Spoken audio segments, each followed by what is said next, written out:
Single স্ক্রিনে যখন লিচুর বাগান চলছিল তখন সবাই সেটা কিভাবে এনজয় করেছে। এবারের ঈদটা আমার জন্য একটা স্মরণীয় সময় হয়ে থাকে। সাবিলাকে নিয়ে আরও অনেক কাজ আমরা করতে পারবো। তো দর্শকদের সাথে বসে নিজের সিনেমা দেখেছি, একদমই অন্যরকম একটা ফিলিং। এবং সেই সাথে আমার কাছে অনেক ভিডিও এসেছে যে সিঙ্গেল স্ক্রিনে যখন লিচুর বাগান চলছিল তখন সবাই সেটা কিভাবে এনজয় করেছে।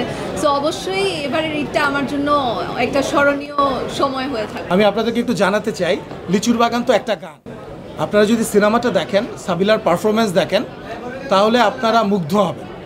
তো সাবিলার যে কমার্শিয়াল ফিল্মে এই যে অভিষেক, এটা এত প্রপার একটা লঞ্চ আমি মনে করি অ্যাজ এ প্রডিউসার, এবং আমাদেরকে আরও আশান্বিত করে যে সাবিলাকে নিয়ে আরও অনেক কাজ আমরা করতে পারবো। আমার জন্য অনেক বড় একটা চ্যালেঞ্জ ছিল যে যেহেতু মানে প্রথম সিনেমাতেই এত বড় অ্যারেঞ্জমেন্টের কাজ করছি, রায়হান রাফির পরিচালনায় করছি, আলফা এসভিএফ চরকি, মানে ওদের এর আগের এই প্যাকেজের সবগুলো সিনেমাই দুর্দান্ত সুপার ডুপার হিট।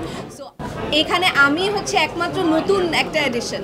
সো এটা কিভাবে করে কাজ করবে সেটা নিয়ে অবশ্যই একটা চিন্তা, কনফিউশন ছিল।